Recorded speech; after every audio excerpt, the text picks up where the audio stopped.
Good morning. Come read with me. This is Violet, and today we're going to start a brand new book. And this is the second one in my series, a memoir.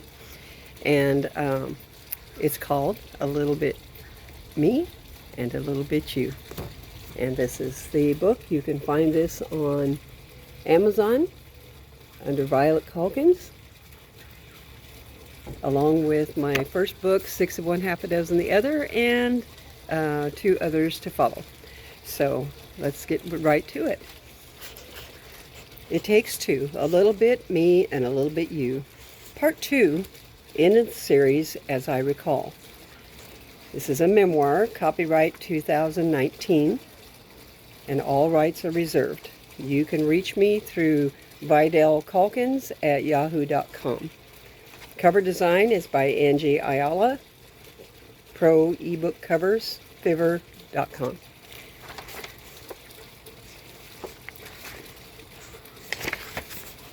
If you read my first book, Six of One, Half a Dozen the Other, you know that the story ended shortly after my husband Dell was sent to Vietnam.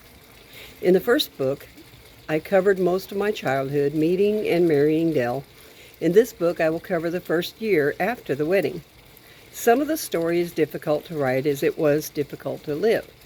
But the ultimate purpose in sharing it with you is that you might know that there is hope and that love can triumph over adversity. It is hard to be vulnerable and honest when life is not all peaches and cream. As my father-in-law used to say, life is hard and then you die. I say, it is what we do with life when it is hard that matters most. For those of you who are new to my writing, I will recap the last portion of the previous book so that you will get a feel for where it is going, rather. Sorry that I'm stumbling over my words. It's hard to read and look at myself at the same time. I hope that you will be blessed in the reading. Prologue. As the bullets from the Russian AK-47 kicked mud up into his face, Corporal Louis Dell Calkins, lying face down yet almost vertical on the slippery, acrid hillside in his green jungle fatigues, wondered why he had not gone with his first instincts. Instead, he had listened to Matthew. Now they were all in mortal jeopardy. The Viet Cong soldiers perched high on the ridge above had been patiently waiting for them. The previous night, they heard the whoomp sound of incoming artillery nearby. All night, they watched in horror and helplessness as enemy mortar rounds pounded Hill 805 and their base camp where they were stationed. The Vietnamese were a very patient people.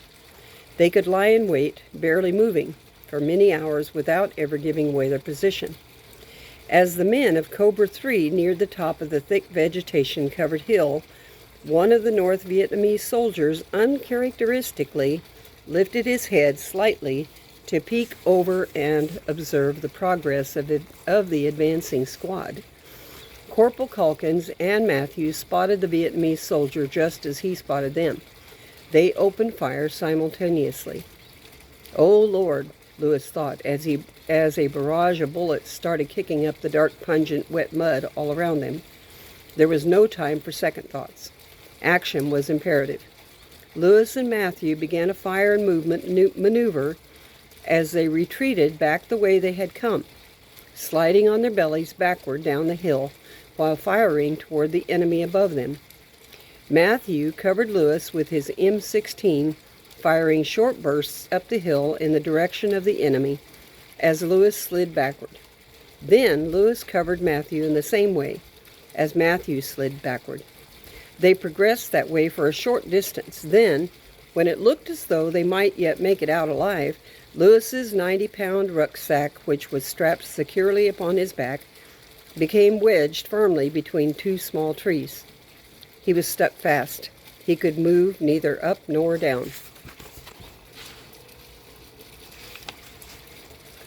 The rucksack, which was essentially a home on his back, contained all of the things necessary for his survival. In the jungle, inside the pack, or for his survival in the jungle, rather.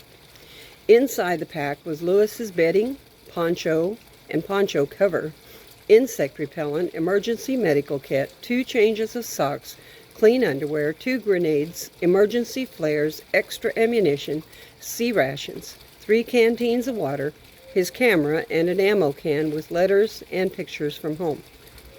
Would the rucksack that had until this time been an integral part of his survival now be the instrument of his death?